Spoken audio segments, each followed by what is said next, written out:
প্রিয় ষষ্ঠ শ্রেণীর শিক্ষার্থীরা, শুভেচ্ছা নিও। আজকে আমি তোমাদের 2025 সালের বাংলা বিষয়ের নতুন বই চারুপাঠ থেকে কবিতা অষ্টম অধ্যায় পাখির কাছে ফুলের কাছে এর অনুশীলনী থেকে 2 নং সৃজনশীল প্রশ্নের সমাধান করে দেব। প্রথমে তোমাদের বলবো, যারা আমার চ্যানেলটি সাবস্ক্রাইব করো নাই তারা আমার চ্যানেলটি সাবস্ক্রাইব করবে এবং আমার সাথে থাকবে। তাহলে চলো আমরা ক্লাস শুরু করি। পাখির কাছে ফুলের কাছে কবিতার দ্বিতীয় সৃজনশীল প্রশ্ন। একটি টিভি চ্যানেল জীবন ও প্রকৃতি নামে একটি অনুষ্ঠান প্রচার করছে। অনুষ্ঠানটিতে প্রকৃতির বিচিত্র রূপ, পাহাড়ি দৃশ্য, ঝর্ণার গতিময় ছন্দ, ফুল ও প্রজাপতির মিলন মেলা, বিভিন্ন প্রজাতির গাছপালা, বনে জীবজন্তুর অবাধ বিচরণ, বিভিন্ন কীটপতঙ্গের বিচরণ, নদ নদীর ছন্দময় গতি ইত্যাদি দেখানো হয়।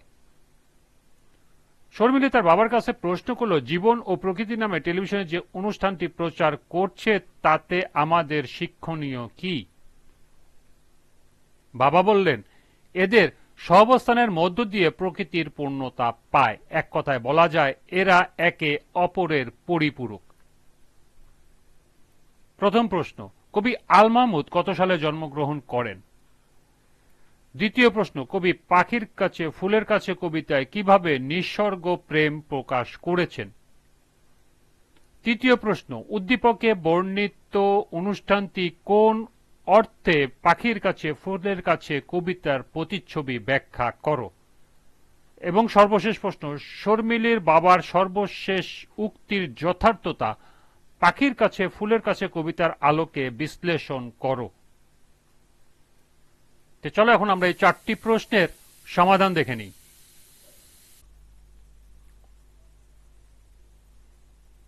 প্রথম প্রশ্ন ছিল, কবি আল মাহমুদ কত সালে জন্মগ্রহণ করেন? কবি আল মাহমুদ 1936 সালে জন্মগ্রহণ করেন। দ্বিতীয় প্রশ্ন ছিল, কবি পাখির কাছে ফুলের কাছে কবিতায় কিভাবে নিসর্গ প্রেম প্রকাশ করেছেন? আল মাহমুদের কবিতা পাখির কাছে ফুলের কাছে নিসর্গ প্রেম বা প্রকৃতি প্রীতির একটি চমৎকার নিদর্শন। চাঁদের স্নিগ্ধ আলোতে কবি পাহাড়ের কাছে যান, পাহাড়ের গায়ে স্নেহের পরশ বুলিয়ে দেন। লাল দিঘির পাড়ে জোনাকি পোকার প্রাচুর্যে তার কাছে মনে হয় যেন তাদের দরবার। দিঘির গভীর কালো জলের ঢেউ উঠলে কবির মনে হয় যেন তাদের ডেকে বলছে যে কবির সঙ্গে তারাও জেগে আছে। কবিতায় এভাবেই কবি নিসর্গ প্রেম প্রকাশ করেছেন।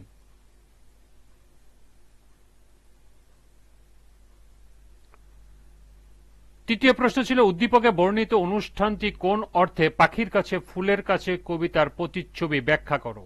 উদ্দীপকে বর্ণিত অনুষ্ঠানটি জড় প্রকৃতি আর জীব প্রকৃতির সঙ্গে নিবিড় সম্পর্কের অর্থে আমার পঠিত পাখির কাছে ফুলের কাছে কবিতার প্রতিচ্ছবি।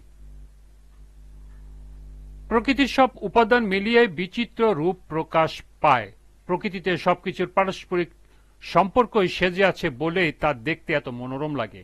পাখির কাছে ফুলের কাছে কবিতায় নারকেল গাছের মাথায় চাঁদের সৌন্দর্য, লাল দিঘির পাড়ে ঘেঁষে দাঁড়ানো পাহাড়, সামনে জোনাকিদের আলো জ্বালিয়ে দরবার বসা, দিঘির কালো জলে হেসে উঠে ফুল, পাখি সব মিলিয়ে যেন প্রকৃতির বিচিত্র রূপ প্রকাশিত। উদ্দীপকে একটি টিভি চ্যানেলে প্রচারিত জীবন ও প্রকৃতি নামে অনুষ্ঠানটিতে প্রকৃতির বিচিত্র রূপ, পাহাড়ি দৃশ্য, ঝর্ণার গতিময় ছন্দ, ফুল ও প্রজাপতির মিলন মেলা, বিভিন্ন প্রজাতির গাছপালা, জীবজন্তুর বনে অবাধ বিচরণ, নদ নদীর ছন্দময় গতি ইত্যাদি দেখানো হয়। সুতরাং বলা যায় প্রকৃতির সব উপাদানের সমন্বয়ের দিক থেকে উদ্দীপকটি পাখির কাছে ফুলের কাছে কবিতার সাথে সামঞ্জস্যপূর্ণ বা সাদৃশ্যপূর্ণ। সর্বশেষ প্রশ্ন ছিল, শর্মিলীর বাবার সর্বশেষ উক্তির যথার্থতা পাখির কাছে ফুলের কাছে কবিতার আলোকে বিশ্লেষণ করো।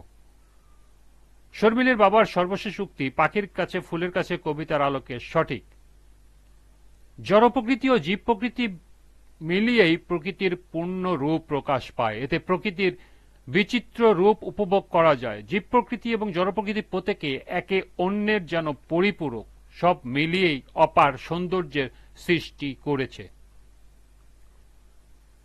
উদ্দীপকে একটি টিভি চ্যানেলে প্রচারিত অনুষ্ঠানে জীবন ও প্রকৃতির মধ্যে জড় প্রকৃতি এবং জীব প্রকৃতির সমন্বয় সাধন করে দেখানো হয়েছে যে একে অন্যের সাহায্য ছাড়া পরিপূর্ণতা পায় না।